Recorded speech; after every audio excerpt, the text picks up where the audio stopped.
Sur mon cadavre, l'histoire d'un père qui refuse le rêve de son fils. Que dis-tu lorsque tu es en colère? As-tu déjà mesuré le poids de tes paroles quand la fureur brûle ton cœur? Alexandre vivait avec ses parents dans un quartier animé de la ville.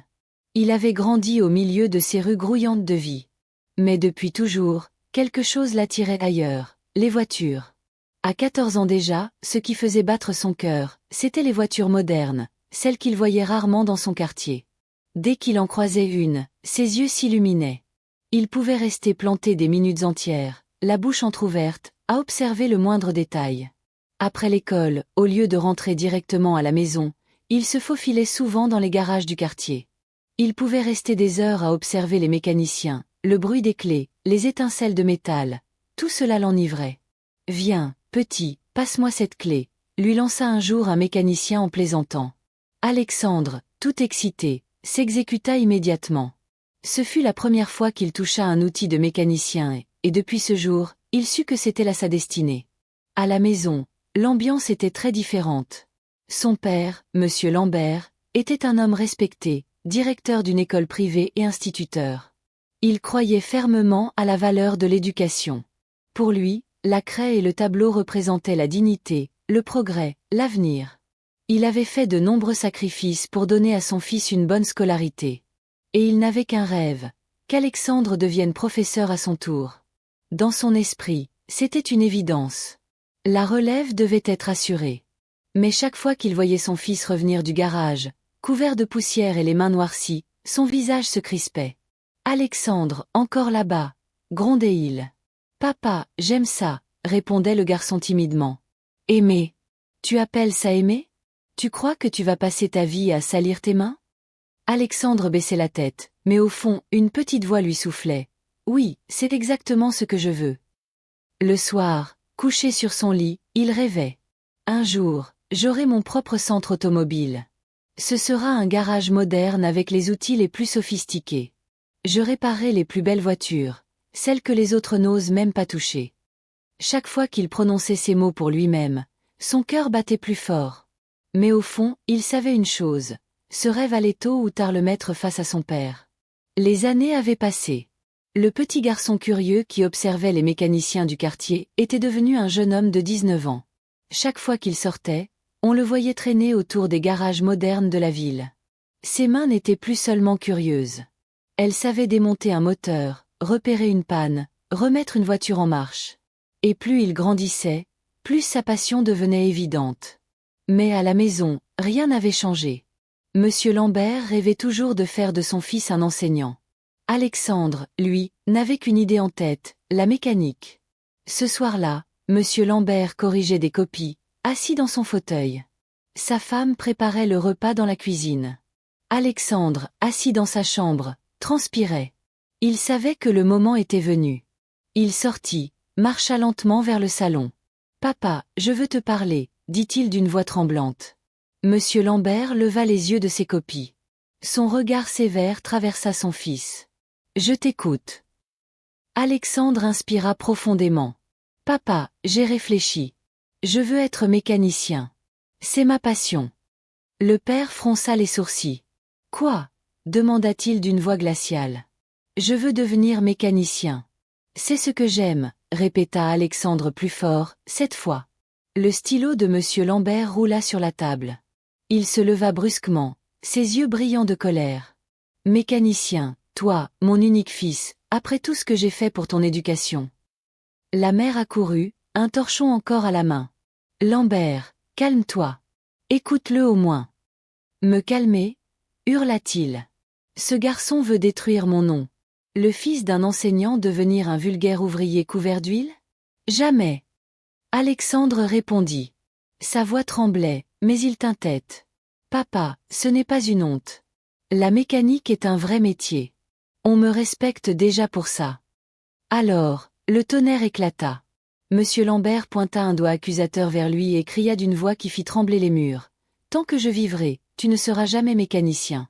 Sur mon cadavre, tu porteras cette saleté d'uniforme. » La mère éclata en sanglots. Alexandre resta figé. Alexandre avait terminé le lycée, mais il refusait catégoriquement de s'inscrire à l'école normale comme son père le voulait. Il annonça qu'il voulait faire une année sabbatique. Officiellement, c'était pour réfléchir à son avenir, pour prendre le temps de décider ce qu'il ferait de sa vie. Monsieur Lambert accepta à contre-cœur. Au fond, il pensait que ce temps allait permettre à son fils de revenir à la raison. Il se disait, quand il verra ses camarades poursuivre leurs études, il comprendra.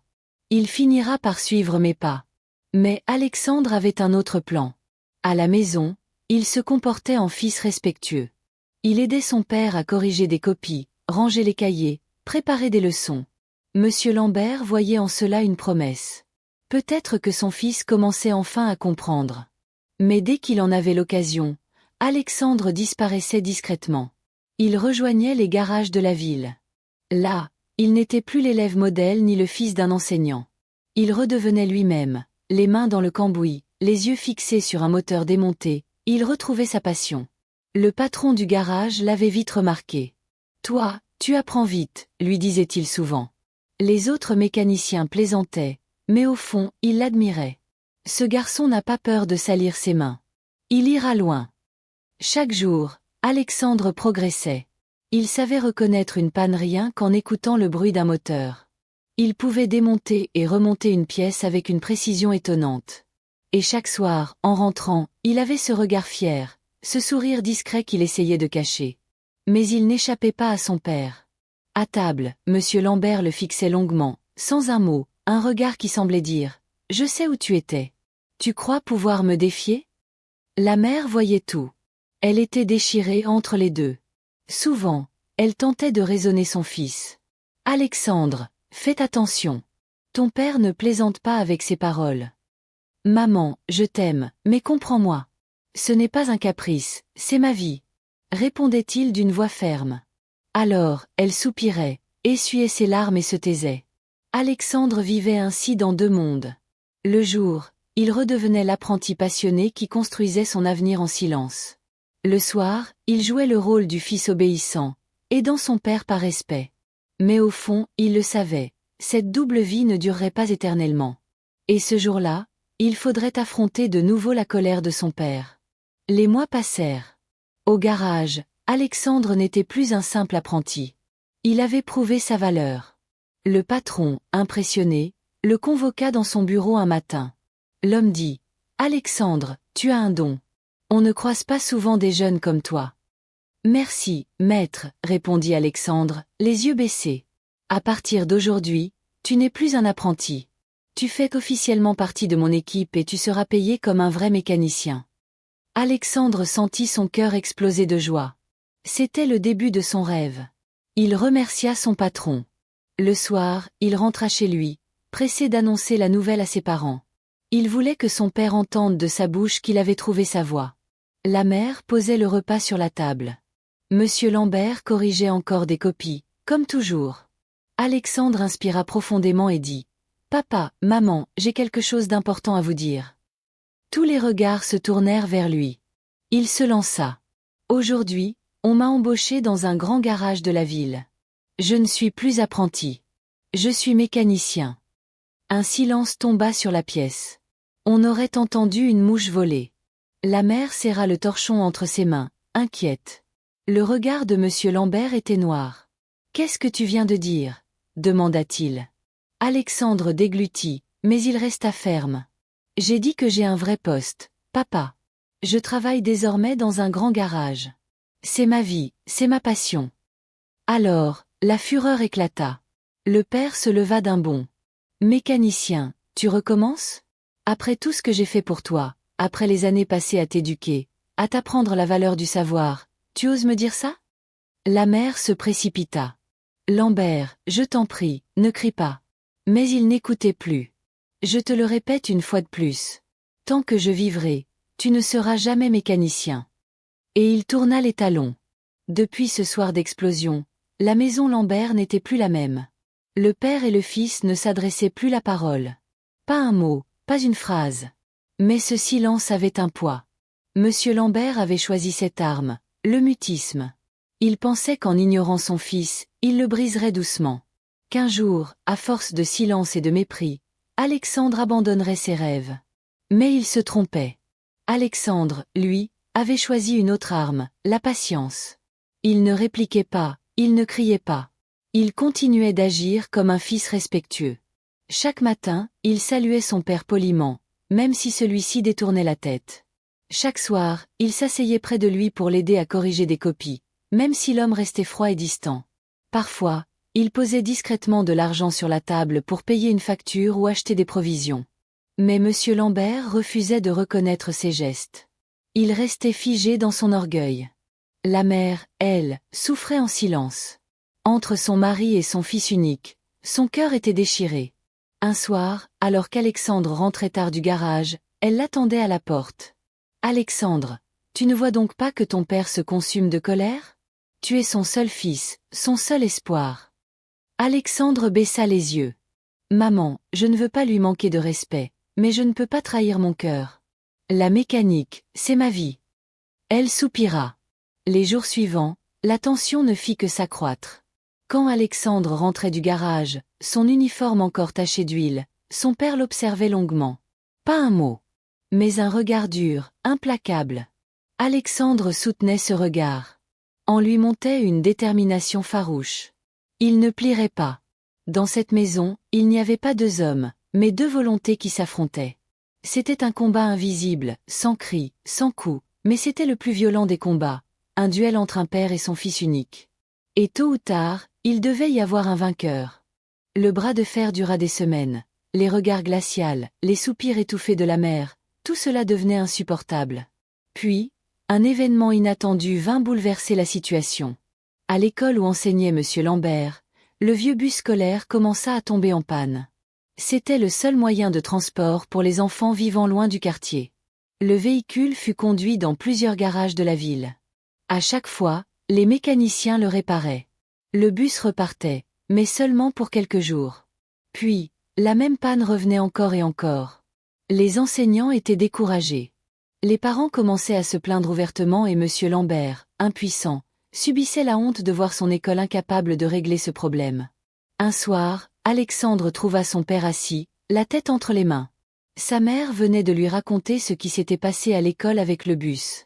Il hésita, puis s'approcha doucement. « Papa, laisse-moi essayer de réparer le bus. » Le vieil homme leva les yeux, furieux. « Toi? Tu crois que tu feras mieux que des mécaniciens confirmés? » « Papa, je ne dis pas que je suis meilleur, mais peut-être que je trouverai ce que les autres n'ont pas vu. Laisse-moi au moins tenter. » Monsieur Lambert resta silencieux.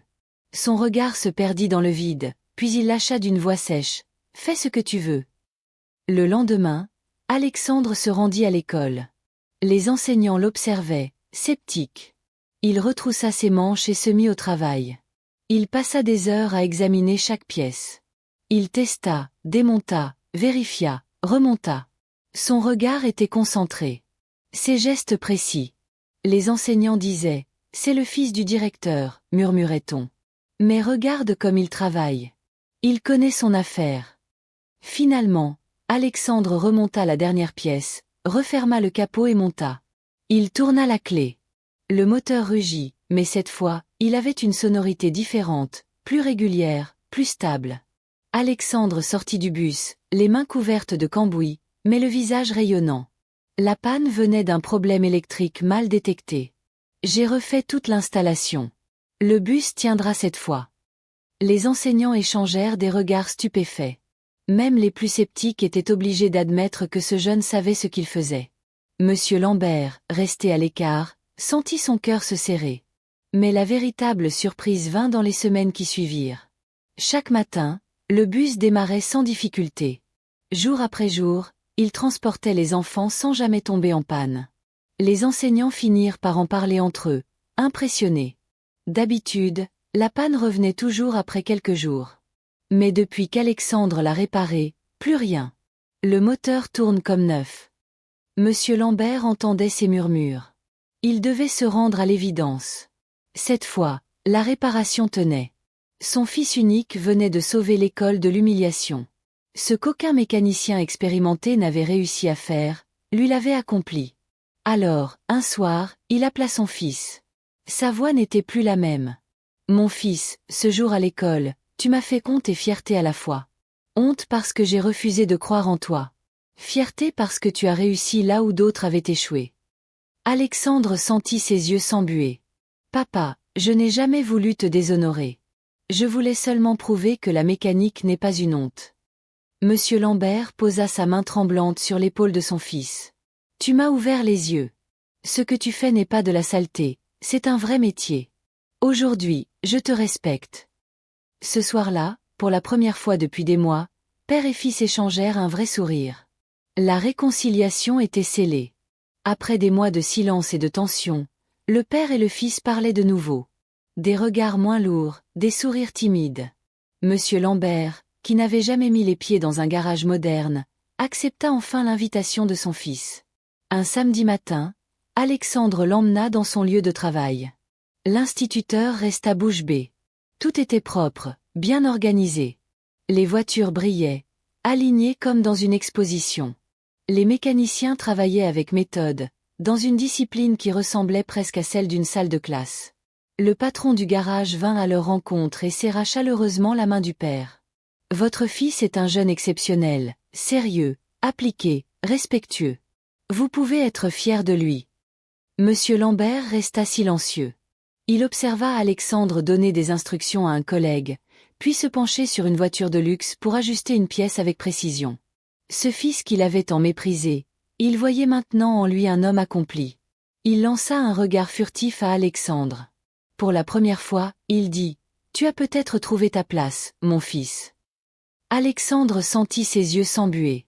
C'était peu de mots, mais c'étaient des mots précieux. En quittant le garage de son fils, Monsieur Lambert avait le cœur léger. Ses pensées étaient claires. Il se disait qu'Alexandre avait peut-être eu raison de suivre son chemin. Devant le portail, un taxi s'arrêta. Le chauffeur baissa la vitre. « Vous allez où, patron ?»« Quartier des Merveilles, » répondit-il. Il monta à l'arrière et ferma les yeux un instant. La voiture démarra et s'enfonça dans la circulation animée de la ville. Lambert souriait en silence. Dans sa tête résonnaient encore les mots du patron du garage. « Votre fils est un jeune exceptionnel. Vous pouvez être fier de lui. » Il se revoyait aussi, quelques minutes plus tôt, observant Alexandre concentré sur son travail, respecté de ses collègues.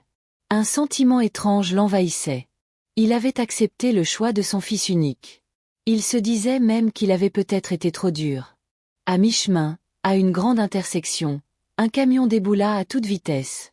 Ses freins venaient de lâcher. Le chauffeur du taxi n'eut pas le temps de freiner. Le choc fut brutal. Le taxi se renversa dans un fracas de métal et de verre brisés. Les passagers hurlèrent. Quand les secours arrivèrent, Monsieur Lambert ne respirait plus. Alexandre courut à l'hôpital, le cœur affolé. Mais c'était trop tard. Le corps de son père reposait sur un lit blanc, immobile. Les paroles résonnèrent dans sa tête comme une malédiction. « Sur mon cadavre, tu seras mécanicien. » Il tomba à genoux, des larmes coulant sur ses joues. La mère, effondrée, serra son fils unique contre elle. Tous deux comprirent alors la leçon terrible que la vie venait de leur donner. Les paroles ne sont jamais de simples sons qui disparaissent dans l'air. Elles sont des semences. Beaucoup, sans réfléchir, disent à leurs proches « Tu es un bon à rien. Je préférerais mourir que te voir faire ça. » Sans savoir que ces paroles s'impriment dans les cœurs, marquent les destins et parfois se réalisent de manière terrible. Il faut contrôler sa langue. Ne jamais laisser la colère ou l'orgueil dicter des phrases qu'on regrettera plus tard. Merci d'avoir suivi cette histoire. N'oublie pas de t'abonner et de laisser un j'aime. À la prochaine pour une nouvelle histoire.